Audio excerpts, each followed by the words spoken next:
The elites who preach climate change are among the worst offenders, and we have examples, and that will be next.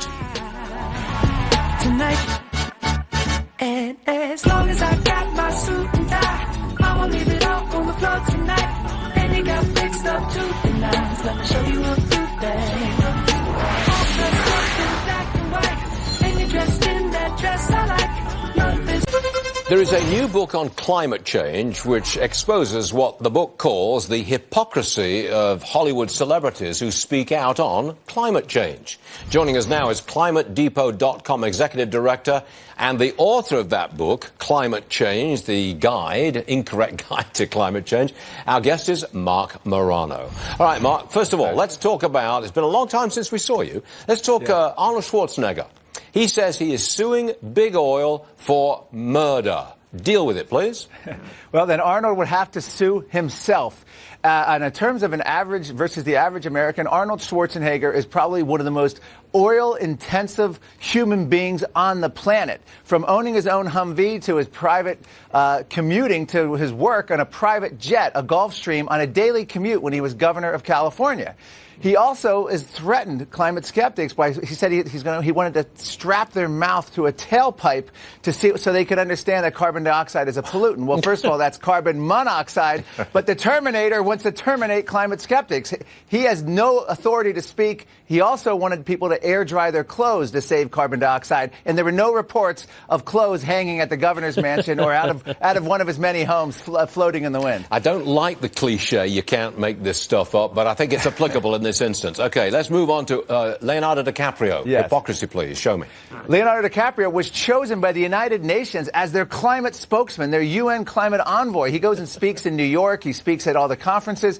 This is a man who flew 8,000 miles in a private jet to pick up an environmental award. He's often seen on yachts. He owns multiple homes. Even his fellow environmentalists criticize Leonardo DiCaprio for his absolute unwillingness to make even the smallest sacrifice to, as they say, practice what he preaches. All right, last one, Al Gore. Now, there's something to go at. Go. Al Gore, again, more than 20 times the average electrical use of the average American.